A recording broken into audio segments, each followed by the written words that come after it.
ওটা ইমরানের, আমি মানলাম এটা ইমরান ভাইয়েরই মাস্ক। তাহলে এই মাস্ক কি ও শুধু ওই দিনই ব্যবহার করছে, ওকে আগে ব্যবহার করতে পারে না? একটা মাস্ক তো মানুষ একদিন ব্যবহার করে না, অবশ্যই এর আগেও সে ব্যবহার করতে পারে।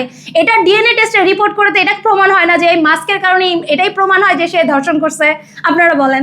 প্রিয়া এই মাস্ক নিয়ে অনেক কথা বলতেছে, এই মাস্ক কি প্রমাণ হিসেবে সে দাঁড় করাচ্ছে? তাহলে অবশ্যই আমার মনে হয় এটা ডিএনএ টেস্ট করা উচিত।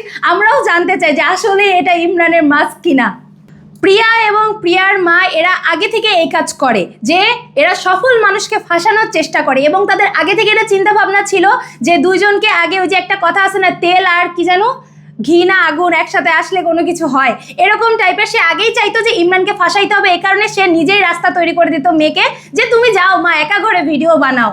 কারণ কোনো মা কখনো কোনো সন্তানকে একটা ছেলের কাছে একা পাঠাতে পারে না। এটা আমি জনগণের কাছে জানতে চাই। আপনাদেরও ঘরে অবশ্যই মেয়ে সন্তান আছে, বাবা মা যারা আছেন, কখনো আপনারা দিবেন আপনার একটা অবিবাহিত মেয়ে, যার এখন আগে বিয়ে হয়েছিল এটা বাদ, অবিবাহিত মেয়েকে একটা ছেলের কাছে কখনো আপনারা একা ভিডিও করতে পাঠাবেন কিনা? আপনারা এটার উত্তর দেন। কারণ ভাই সে বিবাহিত, তার একটা সন্তান আছে। তার যদি সন্তান না থাকতো তাহলে আমি বিষয়টা অন্যভাবে বলতাম। তার একটা সন্তান আছে, তার বউ আছে, তারা একজন সফল, এখন বর্তমানে তারা সফল। সে কেন আরেকটা মেয়ের কাছে 6 বছর পর যাবে? এর আগে তো কখনো শুনি নাই। তাহলে কেন সে প্রিয়ার কাছে যাবে বলেন?